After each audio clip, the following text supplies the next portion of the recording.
In statistics, we're confronted with lots of data, and we need to try to make sense of it all. For example, here is a list of the life expectancy, the number of years that people live on average, for 197 different countries and territories around the world. Look at all these numbers. How are we going to make sense out of all this?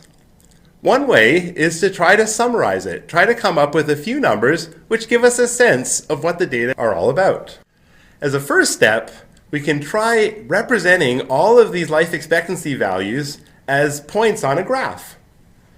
Well, it still looks kind of like one big jumble of numbers, giving all the life expectancies from Afghanistan all the way to Zimbabwe. Is there any way that we can make better sense of this? Well, for starters, we can rearrange them so that they're in increasing order, from the smallest life expectancy up to the biggest life expectancy. That looks a little better. Now we can start to see a few things. For example, we can see that the country Sierra Leone has the smallest life expectancy of just 47.8 years. Meanwhile, the country Japan has the largest life expectancy at 83.4 years. All of the other countries have life expectancies which are somewhere in between. We can also learn a little more.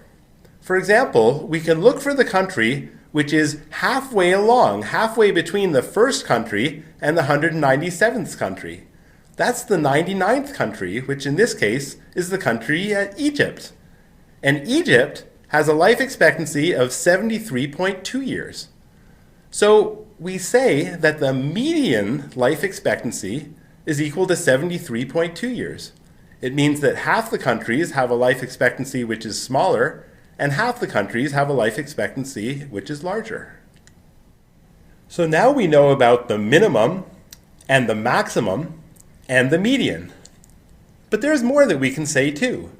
For example, if we look at the country which is 1/4 of the way along in the graph, then that turns out to be the small island nation of Sao Tome and Principe.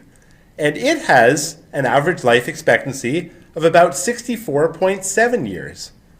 This is called the first quartile, and we can say that 1/4 of the countries have a life expectancy which is less than 64.7, and the other 3/4 have a life expectancy which is more.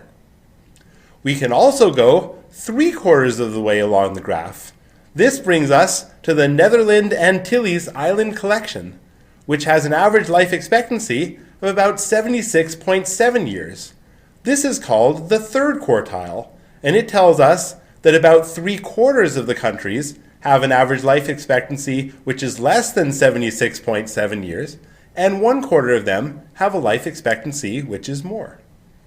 So now we know the minimum, and the first quartile, and the median, and the third quartile, and the maximum.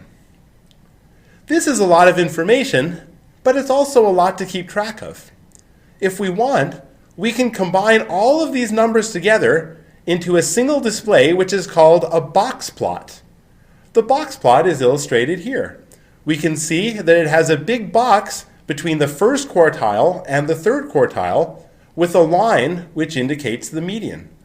It also has extensions on the bottom and the top which represent the minimum and the maximum values.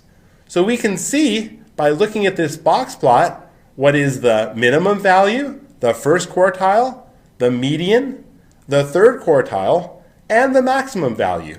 In this way, we can summarize a lot of information about these life expectancies using just 5 numbers. So now let's try working out an example together. Suppose here are the grades from my seminar class last semester. There were 9 students, and these are the grades that they received. How can we figure out the quartiles and median and so on for these grades? Well, for starters, let's rearrange them into increasing order.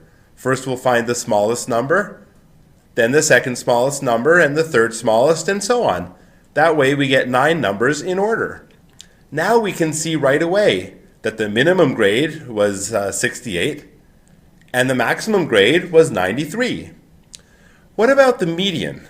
Well, there's 9 grades, so we want the one which is halfway between the first one and the ninth one, and that's the fifth one. So the median grade is the fifth one, which is equal to 79. What about the first quartile? Well, for that, we want the grade which is 1/4 of the way from the first grade up to the ninth grade, which in this case would be the third grade, which is equal to 74. For the third quartile, we want to go 3/4 of the way along from the first grade to the ninth grade, and that's the seventh grade, which is 88. In that way, we found the minimum, the first quartile, the median, the third quartile, and the maximum value. If we want, we can also make this into a box plot. Again, to draw a box plot, first you draw a big box which goes from the first quartile up to the third one. You put a line in where the median is, and then you put extensions to show the minimum value and the maximum value. In that way, we've made our own box plot.